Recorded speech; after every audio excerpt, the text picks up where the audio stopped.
Hello students, welcome back to your very own channel Bond with Chemistry.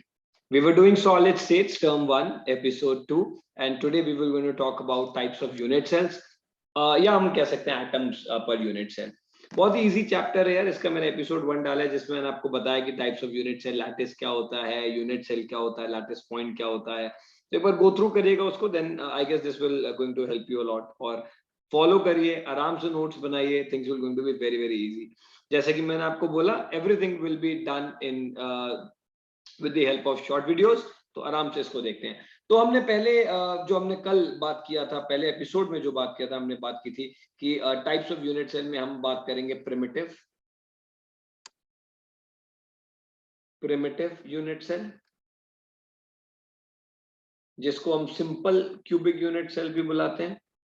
Simple cubic unit cell. इसमें ना यार बहुत ज्यादा आप अज्यूम कर पाएंगे ना, अगर आपके अजम्पशंस स्ट्रांग है तो बहुत इजीली समझ में आएंगी चीजें. दूसरा हम बात करेंगे FCC, face centred cubic unit cell. फिर हम बात करेंगे BCC, that is body centred cubic unit cell. तो सबसे पहले हम उठाते हैं प्रिमिटिव क्यूबिक यूनिट सेल. तो देखो कितना सिंपल सा होने वाला है ये कहानी.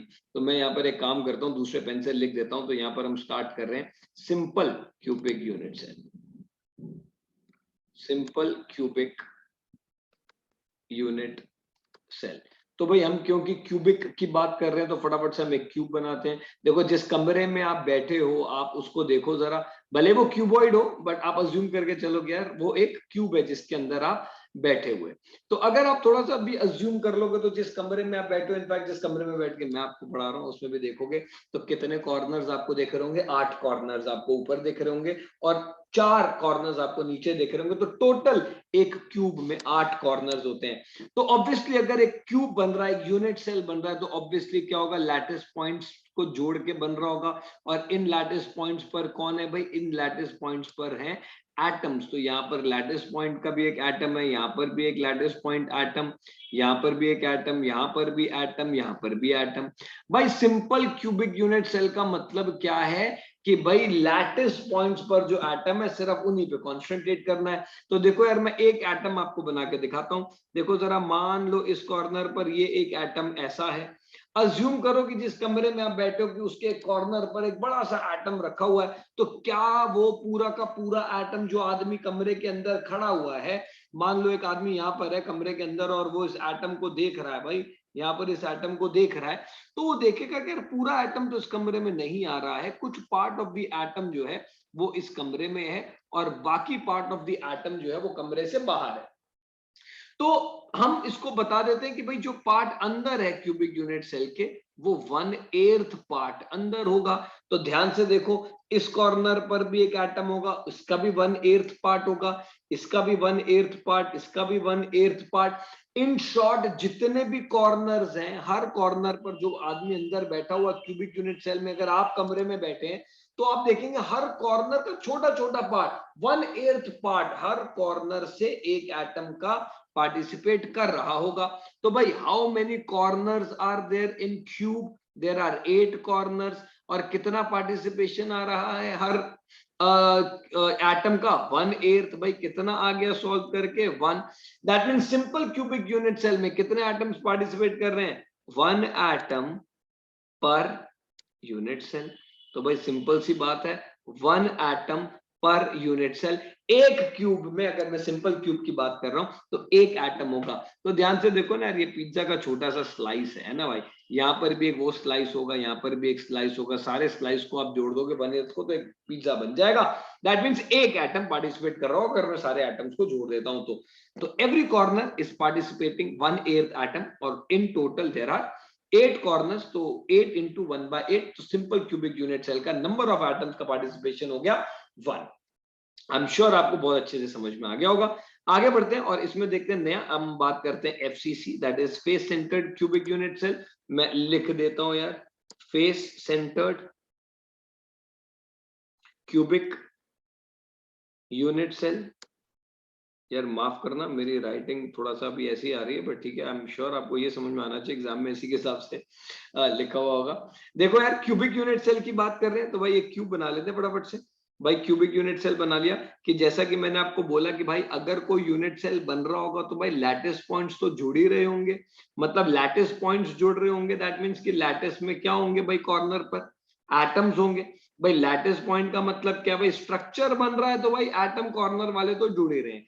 क्योंकि अब इसका नाम हो गया है face centred cubic unit cell, तो अगेन अज्यूम करो जिस कमरे में आप बैठे हो उसमें कितने फेसेस हैं। भाई देखो एक फेस तो ठीक ऊपर जहां पंखा लगा होगा, ठीक उसके नीचे जहां आप अपनी चेयर रख के बैठे हैं, एक राइट पे देख लीजिए, एक लेफ्ट वाला फेस देख लीजिए, एक ठीक आपके पीछे, एक ठीक आपके आगे।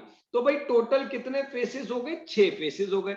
अज्यूम करो अगर एक एटम इस फेस पर लगा हुआ है, भाई राइट लेफ्ट कहीं पर भी देख लो, सामने वाले फेस पर देखो एक एटम रखा हुआ है, तो दिमाग लगा के देखोगे तो भाई कितना पार्ट आपको कमरे के अंदर दिख रहा होगा, आधा इस कमरे में, आधा पीछे वाले कमरे में। दैट मींस कि फेस सेंटर्ड में 2 जगह एटम्स आपको दिख रहे होंगे। एक पहला क्योंकि यूनिट सेल बन रहा है तो भाई कॉर्नर्स पर तो होंगे ही होंगे, प्लस कहां पर है भाई, फेसेस पर है। भाई कॉर्नर्स कितने होते हैं भाई, 8 कॉर्नर होते हैं, और कॉर्नर पर हर एटम 1/8 पार्टिसिपेट कर रहा होता है, सिंपल सा लॉजिक, हाफ प्लस कर दिया। भाई फेसेस कितने हैं, 6 फेसेस हैं, हर फेस पर एटम कितना पार्टिसिपेट कर रहा है, आधा। अपने सामने वाले फेस पर देखो यार, आधा एटम आ रहा होगा तो हर फेस पर उतने आ रहे होंगे। सॉल्व करो भाई, कितना आ गया 4, तो हम कह सकते हैं 4 एटम्स पर यूनिट सेल। भाई आई एम श्योर आपको बहुत इजीली समझ में आ गया होगा। तो ध्यान से देखिए यार, बीसीसी भी समझ लेते हैं, देखो यार कितनी इजी सी बात है। तो मैं यहाँ कर देता हूँ यार, थर्ड पॉइंट यहाँ पर लिख देते हैं बीसीसी। ध्यान से देखो, BCC is body centred cubic unit cell. Again भाई क्यूबिक यूनिट सेल है तो भाई ये बना दिया मैंने एक क्यूबिक यूनिट सेल। भाई अगेन अब आप दिमाग लगाओ, पॉज करो और बताओ जरा, कहां पर तो एटम होंगे ही होंगे, ऑफ कोर्स एटम भाई कॉर्नर पर तो होंगे ही होंगे, क्योंकि यूनिट सेल बन रहा है तो लैटिस पॉइंट तो जुड़े ही होंगे। भाई कॉर्नर पर है ये एक बॉडी में, दैट मींस एक एटम एग्जैक्टली इसके बीच में रखा हुआ है। जिस कमरे में आप बैठे हैं उस कमरे में पूरा पूरा एटम है। तो भाई बीसीसी में आपको 2 जगह दिख रहे हैं, कहां कहां पर, एक तो भाई कॉर्नर्स, कॉर्नर्स पर, प्लस बॉडी के अंदर। भाई यहाँ पे मैं लिख देता हूँ बॉडी, बॉडी के ठीक अंदर। तो भाई कॉर्नर कितने, 8 कॉर्नर, हर कॉर्नर पर 1/8। भाई बॉडी में तो पूरा का पूरा पार्टिसिपेट कर रहा होगा तो 1 into 1, तो ये कितना आ गया भाई 2 एटम्स पर यूनिट सेल। तो आई एम श्योर आपको ये समझ में आ गया होगा कि जब हम एटम्स पर यूनिट सेल की बात करते हैं तो भाई सिंपल क्यूबिक यूनिट सेल में एक एटम होता है, एफसीसी में 4 और बीसीसी में 2। याद क्या रखना है, क्यूबिक यूनिट सेल कॉर्नर पर होगा, फेस आ गया तो फेस पर भी होंगे। बॉडी सेंटर की बात कर रहे हैं, कॉर्नर पर होगा ही होगा, बॉडी में भी होगा ही होगा। देखो एक छोटी सी टेबल बनाते हुए चलते हैं, ये हम आगे भी बना रहे होंगे। तो मैं यहाँ पर लिख देता हूँ फटाफट से क्रिस्टल सिस्टम, यहाँ पर हम लिख देते हैं क्रिस्टल सिस्टम, यहाँ पर हम क्रिस्टल सिस्टम, यहाँ पर हम लिख देते हैं कैलकुलेशन, और यहाँ पर हम लिख देते हैं रैंक, यहाँ पर हम लिख देते हैं रैंक, जिसको हम डिनोट करेंगे Z से। भाई क्रिस्टल सिस्टम कौन सा हो गया, सबसे पहला सिंपल क्यूबिक यूनिट सेल, आप समझ ही गए होंगे। सेकंड एफसीसी और थर्ड बीसीसी। भाई सिंपल क्यूबिक यूनिट सेल में कहां होंगे एटम्स, सिर्फ कॉर्नर्स पर, 8 कॉर्नर 1/8 इज इक्वल टू 1 आ रहा होगा, that means rank number of atoms कितने हो गए 1। भाई एफसीसी में कहां कहां पर होंगे, भाई कॉर्नर पर होंगे, कॉर्नर के हिसाब से 1/8 into 8, प्लस फेसेस पर भी होंगे भाई 6 फेसेस into 1/3। भाई टोटल करेंगे 4, रैंक कितनी आ गई 4, रैंक बोले तो नंबर ऑफ एटम्स 4 हो गए। भाई बीसीसी में कितना हो गया, कॉर्नर पर तो होंगे ही होंगे, प्लस पूरी एक बॉडी पर, तो 1 into 1 इज इक्वल टू 2 आ गया। भाई जेड की वैल्यू कितनी आ गई, 2 एटम्स पर यूनिट सेल। तो अगर आप ध्यान से देखेंगे इतना हमने कर लिया है, आई एम श्योर आपको समझ में आया होगा। And if still if you have any sort of doubt, if you think you are getting any sort of confusion in understanding it, do write a comment, and I'll be more than happy to assist you. And till then, enjoy the rest of your day and keep watching Bond with Chemistry. Thank you so much.